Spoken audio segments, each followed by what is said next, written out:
Breaking news. Breaking news. Breaking news. Cameroun. Plan d'embellissement de la ville de Yaoundé. Merci de rester sur CNN. Breaking news. Breaking news. Dans son plan d'embellissement de la ville de Yaoundé, le super maire de Yaoundé, M. Luc Messia Tangana, veut faire de la capitale politique camerounaise une ville verte. Un projet de reboisement est mis sur pied avec un double objectif, celui de lutter contre le réchauffement climatique et de rendre Yaoundé plus respirable. L'objectif de notre descente a deux volets. Le premier, c'est que la première étape de notre descente sur le terrain a consisté à aller visiter la pépinière de production de plantes de la communauté urbaine de Yaoundé, pépinière qui est située au lieu dit Ngoulmokong dans la commune de Yaoundé 5e. Cette pépinière produit des espèces de plantes forestières rares, des essences rares qui ont des vertus multiples jusqu'aux vertus de plantes médicinales, culinaires et autres. Près de 85 espèces d'arbres y sont déjà reproduits. Cette pépinière renferme donc, comme je l'ai dit, des espèces de plantes rares, plantes forestières dont certaines font partie de la catégorie de plantes protégées par notre législation. Des plantes dont certaines sont utilisées en menuiserie.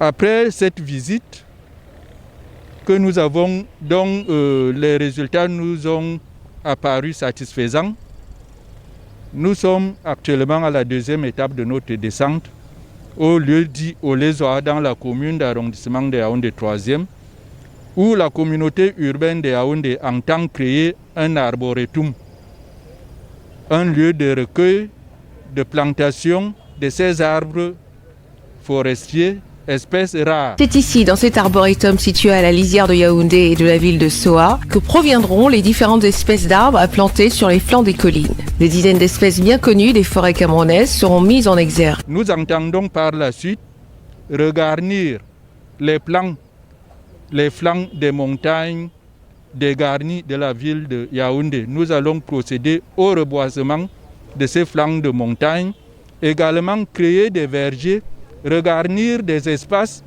où il n'existe plus de végétation dans la ville. Voilà le double objectif de notre descente. Et nous en appelons déjà au civisme de nos populations lorsque ces espaces seront garnis de plants, que ces plants ne soient pas détruits par les voisins. Le projet vient compléter les efforts déjà faits par la ville de Yaoundé avec la création des espaces verts. Bubinga, tout ce que vous avez comme forestier, en réalité, nous pouvons mettre la samela, nous pouvons mettre le moabi, nous pouvons mettre le bibolo. C'est des espèces qui sont adaptées, qui sont des espèces vraiment, des espèces locales qu'on trouve et qu'on trouvait avant que la ville ne s'installe. Dans les bas-fonds, on a le bilinga, on a le mango, le manguier sauvage qu'on peut mettre. Et maintenant, on peut ajouter des espèces exotiques telles que l'arbre à pain, le noisetier des Antilles.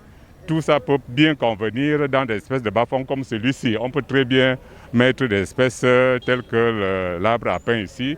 On peut mettre le bilinga parce que c'est un bas-fond.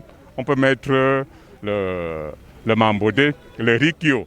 Donc, il y a une gamme variée d'espèces que vous avez déjà vues à la pépinière qu'on peut mobiliser même déjà pour faire planter, même la semaine prochaine ici.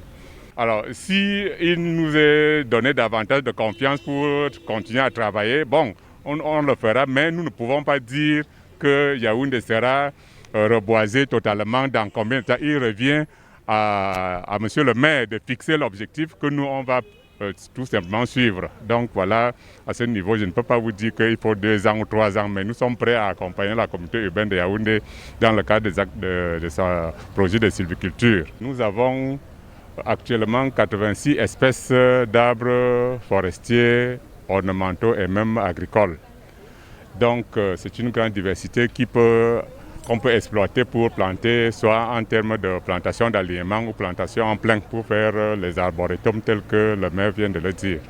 Yaoundé est une ville forestière, c'est-à-dire que Yaoundé a été créé en zone forestière. Et dans la zone forestière, il y a des espèces qui sont vraiment adaptées à notre zone. Maintenant, en fonction des micro-climats, c'est-à-dire les bas-fonds, les flancs de collines, on peut trouver des espèces qui conviennent à ces différents sites à reboiser. Merci d'être sur CNN, la télévision autrement. Les programmes se poursuivent. Retrouvez en ligne toute l'info en continu sur CWeb Info, 100% info, non-stop.